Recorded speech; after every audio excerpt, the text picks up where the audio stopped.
जय माँ महागौरी। चैत्र नवरात्रि अब समापन की ओर है। 16 अप्रैल 2024 मंगलवार को चैत्र नवरात्रि का 8वां दिन है। चैत्र नवरात्रि के 8वें दिन माँ दुर्गा के 8वें स्वरूप महागौरी की पूजा की जाती है।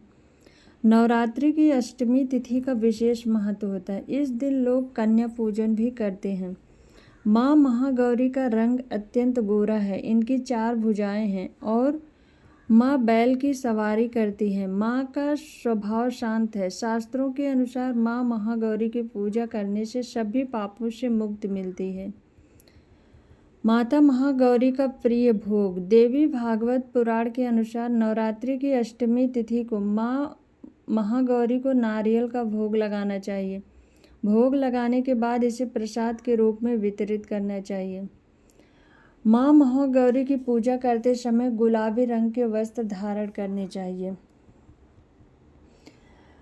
सुबह उठकर स्नान आदि से निवृत्त होकर साफ स्वच्छ वस्त्र धारण करें।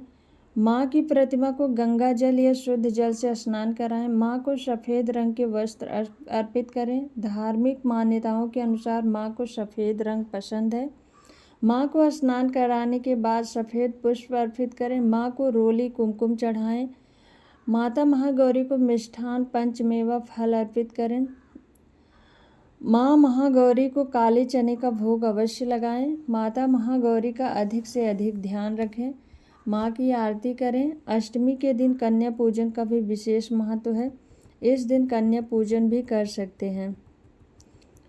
माँ महागौरी की पूजा अर्चना करने से विवाह में आ रही समस्याएं दूर होती हैं। माँ की कृपा से मनपसंद जीवन साथी मिलता है। माँ महागौरी की आराधना करने से संकट दूर होते हैं, पापों से मुक्ति मिलती है। व्यक्ति को सुख समृद्धि के साथ सौभाग्य की भी प्राप्त होती है।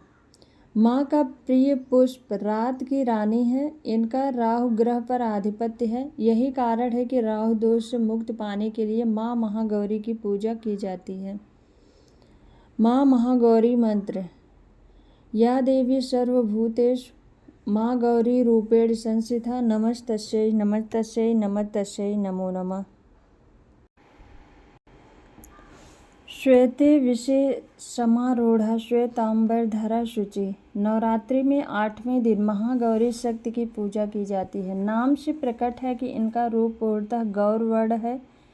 इनकी उपमा शंख चंद्र और कुंद के फूल से की गई है। अष्टवर्षा भवेद गौरी यानी इनकी आयु 8 साल की मानी गई है। इनकी सभी आभूषण और वस्त्र सफेद हैं, इसलिए उन्हें महागौरी शुभम दद्या महादेवा प्रमोदया। उन्हें श्वेतांबर धरा कहा गया है। 4 भुजाएं हैं और वाहन वृषभ है, इसीलिए वृषभ आरूढ़ भी कहा गया है इनको।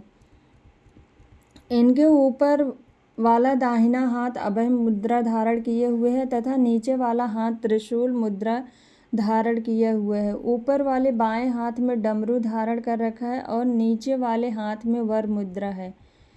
इनकी पूरी मुद्रा बहुत शांत है। पति रूप में शिव को प्राप्त करने के लिए महागौरी ने कठोर तपस्या की थी। इसी वजह से इनका शरीर काला पड़ गया था, लेकिन तपस्या से प्रसन्न होकर भगवान शिव ने इनके शरीर को गंगा के पवित्र जल से धोकर कांतिमय बना दिया था। इनका रूप गौरवर्ण का हो गया है, इसीलिए ये महागौरी कहलाई। ये अमोघ फलदायिनी है और इनकी पूजा से भक्तों के तमाम कष्ट दूर हो जाते हैं। पूर्व संचित पाप भी नष्ट हो जाते हैं। महागौरी का पूजन अर्चन उपासना आराधना कल्याणकारी है। इनकी कृपा से अलौकिक सिद्धियां भी प्राप्त होती हैं। जय माता महागौरी। माता महागौरी की व्रत कथा। नवरात्रि का 8वां दिन माँ दुर्गा के महागौरी स्वरूप को समर्पित है। माता रानी का यह स्वरूप खुशियाँ प्रदान करने वाला माना जाता है। माँ महागौरी बैल पर सवारी करती हैं और सफ़ेद रंग के कपड़े पहने हुए हैं। माँ को शांभवी के नाम से भी जाना जाता है। मान्यता है कि यदि नवरात्रि के 8वें दिन महागौरी की विधिवत विधि विधान से पूजा करके यज्ञ में आहुति दी जाए तो व्यक्ति आर्थिक और मानसिक परेशानियां दूर हो जाती हैं। माँ महागौरी से संबंधित दो कथाएं हैं। पहली कहानी के अनुसार देवी महागौरी 16 वर्ष की वो अविवाहिता कन्या है जिन्होंने भगवान शिव को पति के रूप में प्राप्त करने के लिए कठोर तपस्या की थी। उनके त्वचा पर धूल जम गई थी जिससे वह काली दिखाई देने लगती थी। माँ की इस कठोर तपस्या से महादेव प्रसन्न हुए और उन्होंने देवी महागौरी को विवाह का वचन दिया। इसके बाद जल से माँ पार्वती की मिट्टी और धूल को साफ किया जिससे उनका रंग पुनः सफ़ेद हो गया। इस तरह उनका नाम महागौरी पड़ा।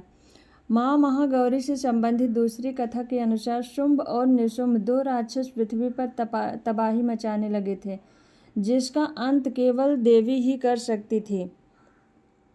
तब भगवान ब्रह्मा की सलाह पर भगवान शिव ने देवी पार्वती की त्वचा को काला कर दिया। देवी पार्वती ने अपना रंग फिर से प्राप्त करने के लिए घोर तपस्या की। तब भगवान महादेव ने उनकी तपस्या से प्रसन्न होकर उन्हें मानसरोवर में स्नान करने की सलाह दी। मानसरोवर के जल में स्नान करने से देवी पार्वती की छवि काली से फिर सफ़ेद हो गई। इसलिए माता के इस रूप को कौशिकी कहा गया। बोलो माता रानी की जय।